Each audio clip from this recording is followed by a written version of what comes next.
Assalamualaikum warahmatullahi wabarakatuh. Pada pertemuan ketiga ini, kita akan mengkaji teori-teori konstitusi yang dikemukakan oleh para tokoh pemikir hukum tata negara, baik dari dunia barat maupun dari Indonesia.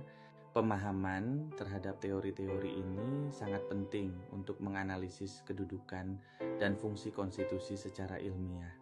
Aristoteles, filsuf Yunani abad keempat sebelum Masehi adalah salah satu pemikir pertama yang merumuskan konsep konstitusi.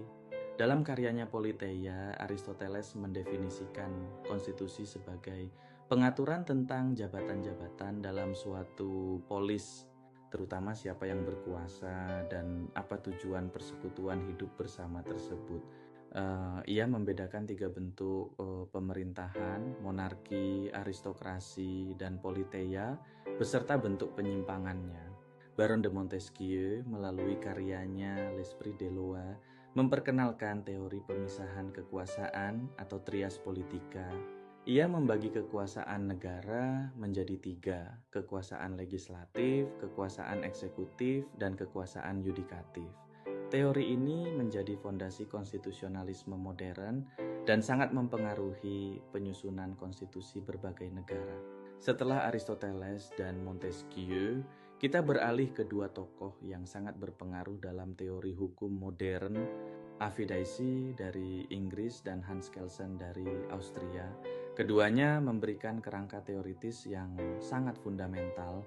Albert Van Dicey mengembangkan konsep rule of law yang terdiri dari tiga prinsip utama. Pertama, supremasi hukum.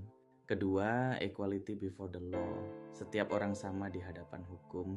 Ketiga, hak-hak konstitusional lahir dari hukum biasa.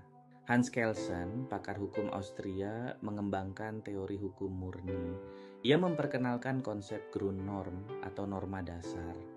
Kelsen juga memperkenalkan Stufenbau teori, yakni teori hierarki norma secara berjenjang. Di Indonesia, UUD 1945 adalah manifestasinya. Mari kita simak kontribusi para pemikir nasional Indonesia, Soepomo, Sri Sumantri, dan Jimli Asyidiki. Soepomo merumuskan teori negara integralistik yang menekankan persatuan antara pemimpin dan rakyat tanpa konflik kepentingan. Sri Sumantri memberikan kontribusi dalam bidang prosedur dan sistem perubahan konstitusi yang berlaku di Indonesia.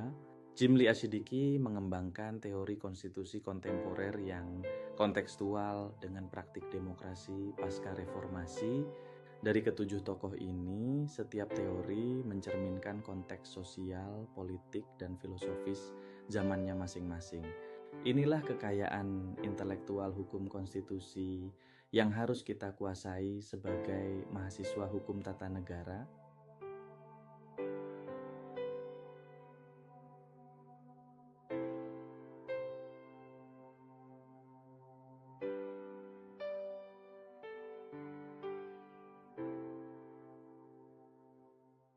Semoga pembelajaran hari ini bermanfaat. Wassalamualaikum warahmatullahi wabarakatuh.